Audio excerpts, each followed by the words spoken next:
প্রিয় ভাই সব, এবার আমি আপনাদেরকে জিজ্ঞেস করি, এই বিশ্বকাপ, এই ফুটবল যে খেলে, প্রথম জায়েজ না জায়েজ এমনিতেই আপনি বুঝতে পারবেন। আমি আপনার সামনে সহজ কিছু দৃষ্টান্ত দিচ্ছি। ফুটবল খেলার যে ড্রেস, পোশাক, এইটা ইসলামী শরীয়তে কি সুন্নাত না মুস্তাহাব? বাহ, সবাই তো বললেন না। আমি ফতোয়া দিচ্ছি না, আমি আপনাদের জিজ্ঞেস করছি। যেই পোশাকটা পরে খেলা হয়, এই পোশাকটা কি নাজায়েজ মানে হারাম? হারাম না? এই মাসলাটা জানেন তো আপনারা? না কিয়ামতের ময়দানে উঠে বলবেন যে আল্লাহ, এইটা তো হুজুররা জানতো, আমরা জানতাম না। সাবধান। আমি তো বহু মানুষ দেখেছি বড় বড় মসলা দেয়, বড় বড় ফতোয়ার কথা বলে, হুজুরদের সামনে বসে দেয় না। তো সবাই কি শুনেছেন কথাটা? যেই ড্রেস পরে এই ফুটবল খেলছে, এই পোশাক এই অবস্থায় পরা আসলে মুসলমানদের জন্য কি জায়েজ না হারাম? এটা জানেন তো সবাই।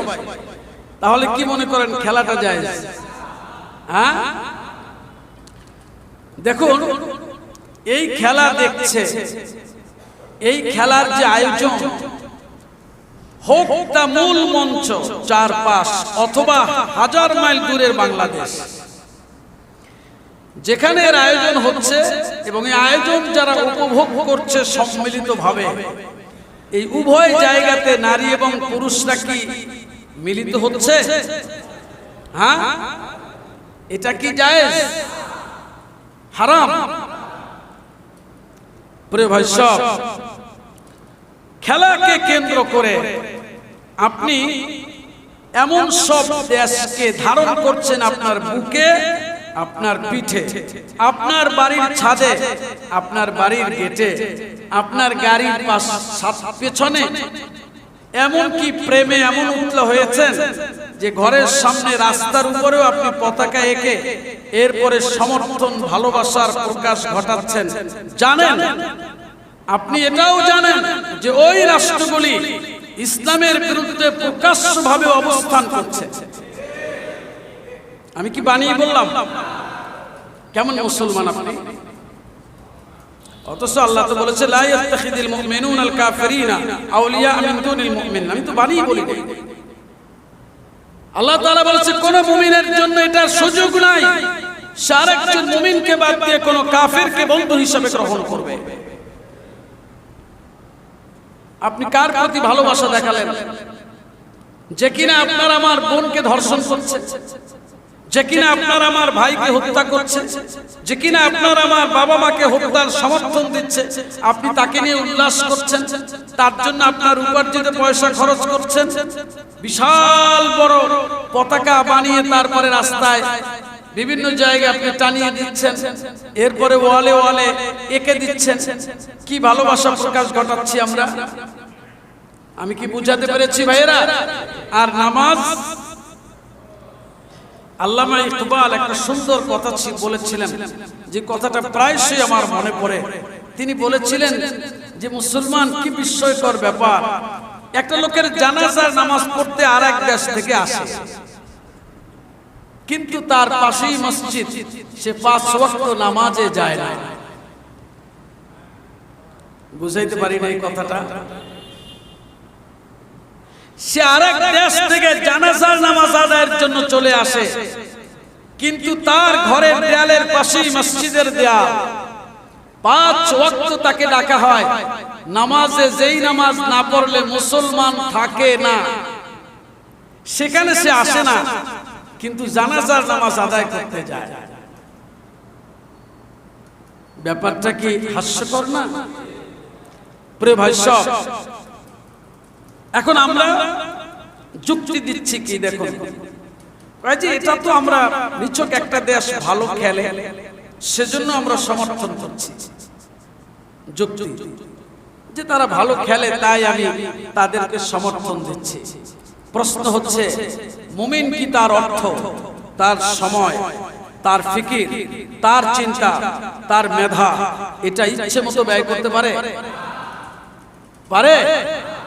প্রিয় মুমিন ভাইরা, রাসূল করিম সাল্লাল্লাহু আলাইহি ওয়াসাল্লাম বলেছেন, কিয়ামতের ময়দানে কোন মানুষ 5টা প্রশ্নের জবাব না দিয়ে তার এই 2 পাও নাড়াতে পারবে না। এই হাদিস শুনেছেন আপনারা? সবাই শুনেছেন?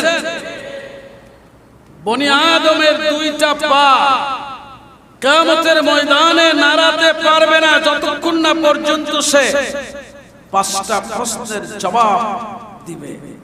এর প্রথম প্রশ্নই হচ্ছে তার হায়াত সম্পর্কে তাকে প্রশ্ন করা হবে, ফিমা আফনাহ, সে তার হায়াতকে কোন কাজে শেষ করেছে।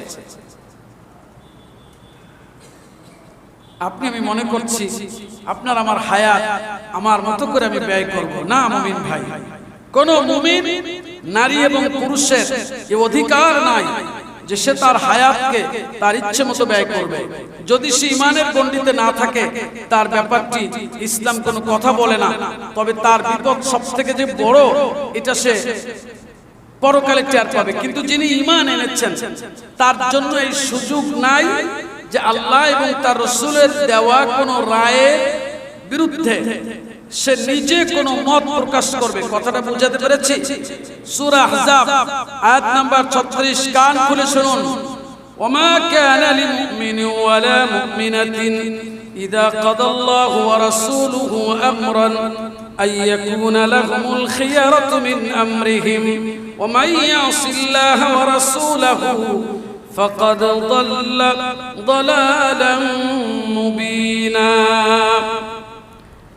আল্লাহ এবং তার রাসূল যখন কোন রায় দেন, ফয়সালা দেন, বিধান দেন, তখন কোন মুমিন পুরুষ অথবা মুমিনা নারী, অর্থাৎ ঈমানদার পুরুষ ঈমানদার নারী এমন অধিকারটা নাই যে ওই বিধান থেকে কোনটা গ্রহণ করবে কি করবে না এর স্বাধীনতা সে ভোগ করবে।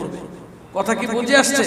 অর্থাৎ আল্লাহ এবং তার রাসূল কোন বিষয়ে যদি রায় দেন, সে রায়ের পরে সেই রায়টা আমি মানব কি মানব না, নেব কি নেব না, গ্রহণ করব কি করব না, এই স্বাধীনতাটা একদল মানুষের নাই। তারা কারা? আমি কি বুঝাতে পেরেছি?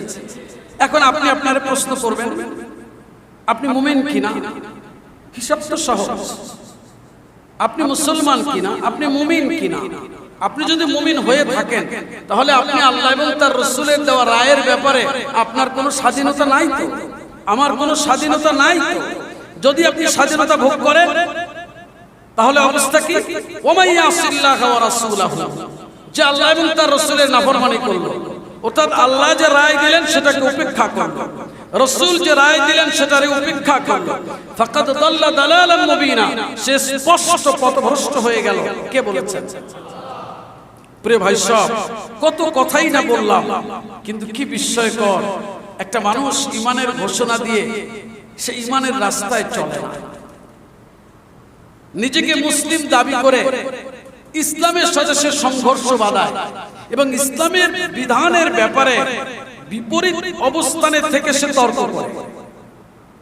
এরকম লোক নাই?